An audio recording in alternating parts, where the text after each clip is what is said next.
As responsible parents and elders, we are tasked with giving our children a second set of eyes, the eyes of context. Context is the extrasensory vision that sees beyond mere form. It objectively recognizes the good. And only through the widened lens of context will the child find the single good that shines not just upon a moment in time, but upon all of time itself. Context is the bridge between past and future, parts and whole, and the created and creator.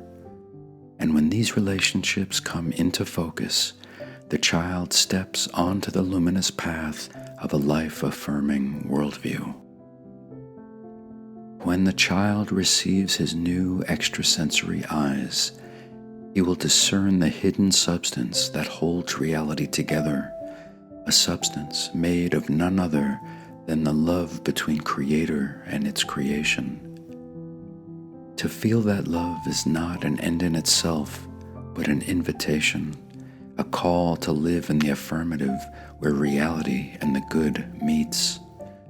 When the child accepts the invitation, the divine substance is not only placed in his hands, but becomes part of his hands. He becomes its instrument. Plato described the uninitiated human mind as a dark cave that contains meaningless subjective images and shadows. But when the child has been carefully lured out of the darkness, he is released into the vast, luminous story of time. When he enters the light, he is lifted by the sounds of ancient bird songs, a million tiny incandescent singing angels who carry him tenderly through the pleasant haze of reality's painted daydream. And in the evening, when the song fades and the sun dissolves, his feet touch the ground. Within moments, he is greeted again. The cool, shimmering night sky sends down a million tiny, star-lit hands to gently carry him off into the evening's wonderland. At all times, he knows that he is held. In that endless embrace, his heart opens, the flower of his spirit blossoms, and his first initiated breath produces an exhale so sweet, a fragrance so light, that its goodness defies gravity and floats up to the unfettered heavens of the mind, where feelings of awe now permeate. Awe, it is everything.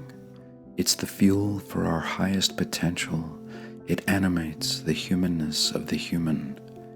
And where there is awe, it becomes gratitude, and gratitude becomes reciprocity, and these become the strength of character needed to carry life's inexorable burdens. Since the very beginning of time, humans have given this gift to their children. This is what lineage holders do, and that's why we're here. What is meaning? What is the function of meaning? And why must we package it into stories? Meaning is inextricably tied to purpose, and purpose always describes a symbiosis between two or more things. Meaning and purpose refer to the invisible substance that holds reality together. Through observation and deductive reasoning, the invisible becomes visible. This uniquely human ability gives us a glimpse at the hidden blueprint of the secret vows whispered between Earth's beauty and Earth's function. And from just that murmur, a story emerges. It fills us with awe, gratitude, and respect, feelings that mark the consecrated ground where reality and the good meets. At that nexus, the architecture of a child's positive identity is constructed. What questions do we ask about our perception of reality? Well, what makes the natural world work so perfectly? What makes our bodies operate so elegantly? What describes the invisible bond between our fleshy bodies and the fertile landscape? And how does that bond offer renewal to Earth's marriage between beauty and function? Unlike other of Earth's creatures, we humans are given the gift of words, and the special words we use for the invisible symbiosis between all things is God's or God. And those gods have invited us not only to participate, but to celebrate. So we rejoice in time's replication of all things beautiful, functional, and good. It is truly God's symphony of continuity. Yes, our survival requires we perform note for note as written. However, after each day's toil, there is an after party, a celebration where the fire, dancing, storytelling, and poetry lifts us beyond the mundane.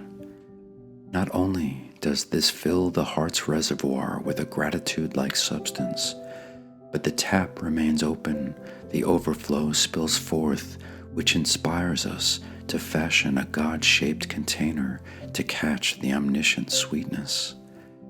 So, as an offering, we pour our love into the Creator's cup. As an act of reciprocity, we show visible displays of thanks. These acts are what make us human. By paying our debts of gratitude, meaning itself is kept alive, and meaning is the bridge between the human and the gods. So, as context begins to shape the mind structures, and as these structures begin to make the invisible visible, we receive an invitation to participate in the beauty and function of all creation.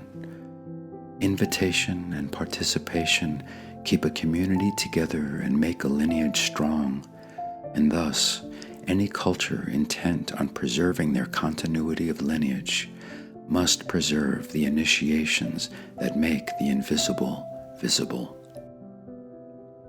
I'll assert here that keeping the gods alive is the meaning of human life. The culture who forgets to keep the gods alive in the minds of its people, the culture who deems such acts archaic and unnecessary, is a culture who forfeits the substance that holds time and lineage together. Those who forget are blind. They perceive this world only in its separate visible parts. They are lost in a purgatory and excluded from the celebration. Their bloodlines will not have the strength needed to travel boldly down the river of time.